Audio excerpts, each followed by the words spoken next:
අයිබෝවන් සුබ දවසක් යාළුවෝ හැම දිනාටම. ඔන්න අදත් අලුත් වීඩියෝ එකක් අරන් ආවා. නිකන් ඉන්න හොඳ නැහැ. නිකන් ඉන්න කම්මැලි හිතෙනවා. ඒ නිසා මට මතක් වුණා මම මීට මාසෙකට විතර කලින් දඹලවැල් කිහිපයක් හිටවෙව්වා. ඔන්න ඊට පස්සේ කැලේ ආවා. මට සාත්තුවක් කරගන්නත් බැරි වුණා. මම එහෙනම් අද කියලා දෙන්නම් ඔයාලට දඹල වැඩක් කොහොමද හොඳ ලස්සනට හැඩ කරගන්නේ. ගෙදරක ප්‍රයෝජනයට දඹල වැලක් දෙකක් තිබ්බොත් හොඳටම ඇති. මල් පිපිලා හැදෙනවා. මේ දවස්වල වඩාත් හොඳයි. දෙසැම්බර් කිට්ටු වෙලා නොවැම්බර් කිට්ටු වෙලා තමයි මේ මල් පිපෙන්නේ, හොඳට කරල් හැදෙන්නේ. මම කලිනුත් වීඩියෝ එකක් ගෙනාවා. එහෙනම් යාළුවනේ මම ඔයාලා කැඳවගෙන යනවා මගේ දඹල වගාවට. දඹල වගාවක් කිව්වට මහා ලොකු පරිමාණයක් නෙවෙයි. වැල් කිහිපයක්. ප්‍රයෝජනෙට හොඳටම ඇති. ඔබටත් අත්දැකීමක් ලබා ගන්න පුළුවන් වෙයි කියලා විශ්වාස කරනවා. ඉතින් යාළුවනේ ඔන්න කැලේ ඇවිල්ලා කියලා මං කිව්වනේ. ඉතින් කැලේ ඇවිල්ලා නම් මෙහෙම අපි මෙහෙම සුද්ධ කරගන්න වෙනවා. මේ නැතුව බෑ. කැලේ හොඳට සුද්ධ කරගන්න වෙනවා.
ළඟ තියෙන ඒවා අපි අතින් මේ විදිහට ඇඳලා දාලා මොල් ටික ඊට පස්සේ පස් ටික බුරුල් කරලා පොහොර චූට්ටක් මඩ පොහොරට දෙක තුනක් වගේ එහෙම දාපුවහම ප්‍රයෝජනවත් වෙයි. ඊපස්සේ මම පස් බුරුල් කරගන්නම්.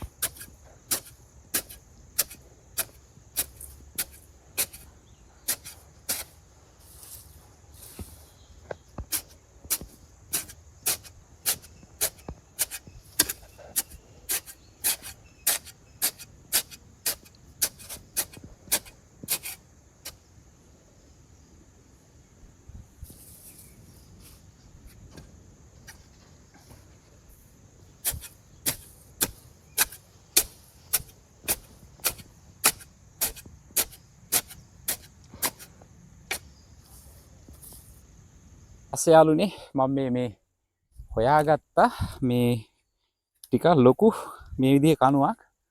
ඔයාලට පේනවා ඇති මේක නිකන් බිම්මලක් වගේ. පේනව නේද යාළුවනේ? බිම්මලක් වගේ.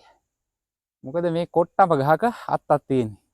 අර ලේසි මෙහෙම ගත්තාම මේ පරාසය පුරා අපිට පුළුවන් මේ කොහුලණු වගේ දේවල් ඇදලා මේක හොඳට කරල් පල්ලෙහාට එල්ලෙන හැටියට ලස්සනට හදා ගන්න පුළුවන්. ඒ නිසායි මම මෙන්න මේ කොට්ටම ගහක ලොකු අත්තක් කපලා මේ වටේට තියෙනවා මේ විදිහට ඉතුරු කරලා තියෙන්නේ.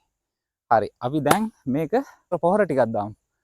ටිකක් පොහොර ටිකක් දැම්මොත් හොඳ සරුවට හැදෙන. හැබැයි ගහ මුලටම දාන්න එපා. මම කලවම් පොහොරක් දානවා. සාමාන්‍යයෙන් දුරින්. මේක චුට්ටක් ලොකු වෙලා තියෙන හින්දා සාමාන්‍ය පොහොර ටිකක් දැම්මට ප්‍රශ්නයක් නැහැ. ඉන්න මම ඒක දාලා පෙන්නන්න. මේකේ නයිට්‍රජන්, ෆොස්ෆරස්, පොටෑසියම් සහ අංශු මාත්‍ර මූල ද්‍රව්‍ය ඔක්කොම තියෙනවා. මේක කලවම් පොහොරක්. අපි ගොඩක් දාන්නේ නැහැ. බොහොම සුළු ප්‍රමාණයක් දාන්නේ. වැල් කිහිපයක් තියෙන නිසා මම ඉතරක් විතර ගන්නම්. පොහොර හුලං හදිනවට යාළුවනේ ඔයාලා මෙන්න මේ වගේ බකට් පාවිච්චි කරන්න. මෙහෙම දාලා තිබ්බහම ආයි හුලං වදින්නේ නැහැ. ටික මේ විදිහට දාගන්න. මුලට ගොඩක් ඈතින් තමයි මම දාන්නේ. හේතුව ඇවිල්ලා මේවා පොහොර සැරයි. රසායනික පොහොර කොහොමත් පැලේ මුලට දාන්න හොඳ නැහැ. ඒකට හේතුව තමයි මේවා ඊටාම ප්‍රතිශතාත්මකව වැඩි මේ තියෙන නයිට්‍රජන්, ෆොස්ෆරස්, පොටෑසියම් මේවා වැඩි වුණොත් එහෙම පැල මැලෙන්න පුළුවන්.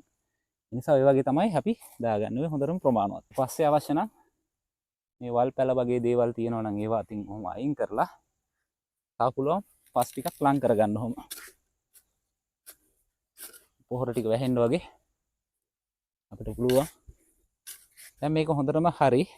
එතකොට මම ඔයා යාළුවන්ට කිව්වා මේ වගේ එකක් හොයාගන්න කියලා. මම මේක ඊයේ හයි කරේ හැබැයි ඊට පස්සේ මේ කණුවක් මගින් මේක හරියට මෙතෙන්ට තිබ්බා. ඊට පස්සේ මේක විතරක් ප්‍රමාණවත් වෙන්නේ නැහැ. තවත් මෙතනත් වැලක් තියෙනවානේ. මම මේකත් මේකට තමයි යවන්න හිතා ඉන්නේ. මෙතන තියෙන වැල. වැල් දෙකක් යවනවා ඒකට. ඒකට මම මේ වගේ උපක්‍රමයක් තමයි භාවිතා කරන්නේ. යවනවා මෙතෙන්ට. මේකට මේ විදිහට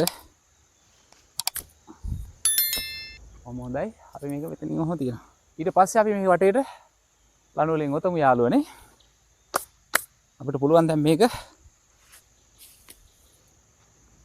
මේ විදිහට මේක වටේ ඔහොම යවන්න.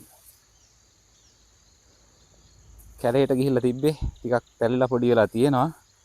නමුත් ඒක වතුර ටිකක් එහෙම වැටිච්චාම හරියයි.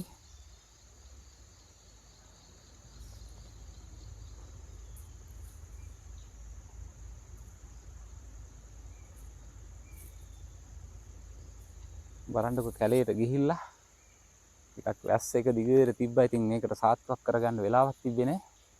ඉතින් මේක තමයි වෙලාව කරගන්න ඕනි කියලා හිතුණා. ඔයාලගෙත් යාළුවනේ මෙවැනි දේවල් ඕනෑ තරම් ඇති. ඉතින් මේක පොඩ්ඩක් ආදර්ශයට අරගෙන ඩබල් වැලක් හිටව ගන්න පුදුම විදියට අස්වැන්නක් ලබා දෙන්නේ. මේ වගේ පොහොර ටිකක් මේකටත් මම දා ගන්නවා.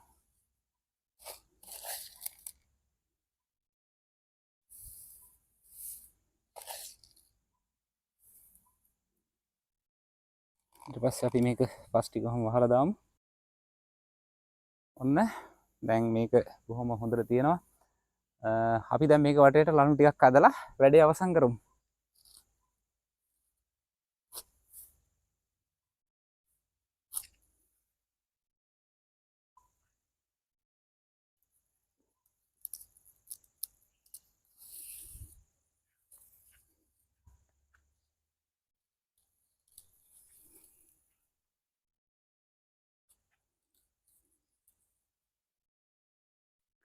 ඉතින් යාළුවනේ ඔයාලා මේක මේ බිම්මලක් හැඩයටම ගන්න ඕනේ නැහැ. ඕන හැඩයකට මැස්සක් හැටියට හදාගත්ත හැකි. ගහකින් ගහකට ඇද්දත් හරි. කණු දෙකක් බැඳලා ඇඳත් හරි. මම ඉතින් මේ වැඩි අලංකාරයක් ගන්න තමයි මම මේ වැඩේ කරන්නේ.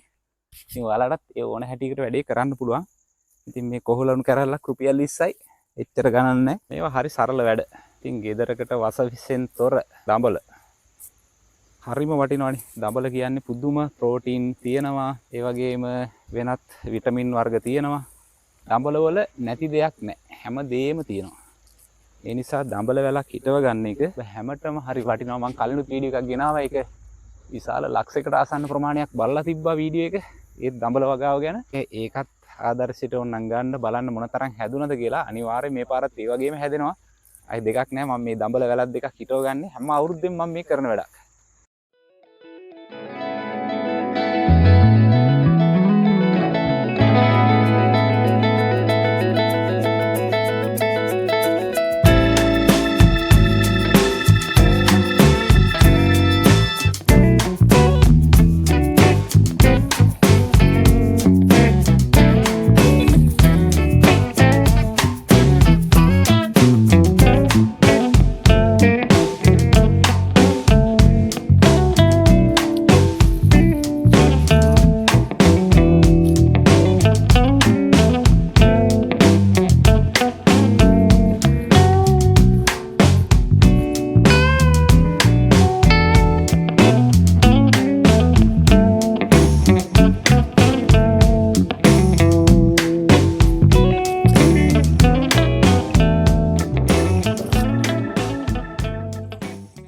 ලස්සනට පේන ඇති ඔයාලට.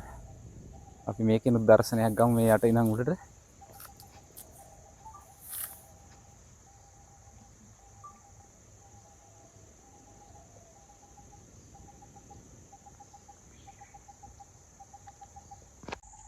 ඔන්න ඉතින් දැන් ප්‍රශ්නයක් නැහැ. දැන් මේ මට පේනවා මේ අග මේ මලුත් පිපිලා මේ මලුත් පිපිගෙන ඉන්නේ. සාමාන්‍යයෙන් මේ නොවැම්බර් දෙසැම්බර් කිට්ටුව තමයි මේ වගේ මල් පිපිලා කරල් හට ගන්න. ඒවට පේනවා මේ යට ඉඳන්ම මේ මල් පිපෙන ලක්ෂණ තමයි පෙන්වන්නේ මේ වගේ මේ තියෙන මල් පිපෙන්න හදන.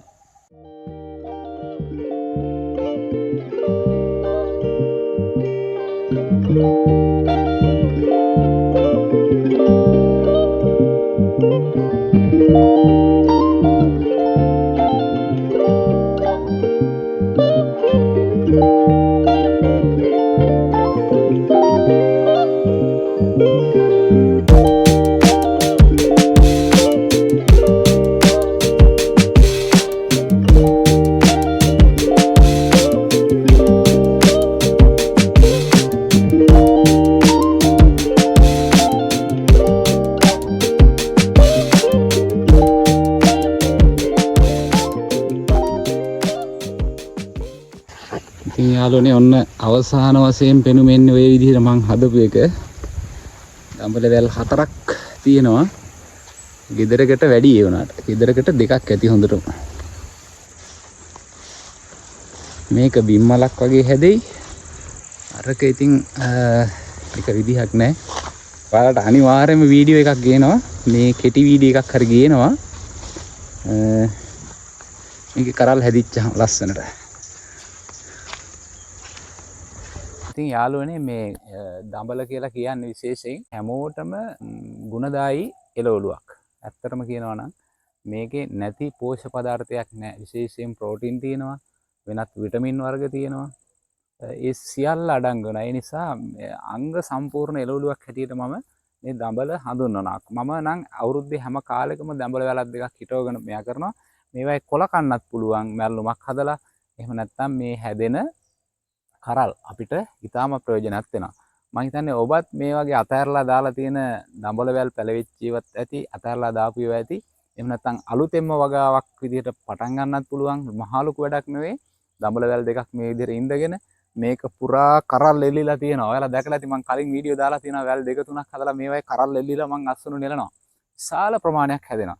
ඉතින් යාළුවනේ මම ඔබ හැමට මතක් කර සිටිනවා මෙහෙම කරන්න.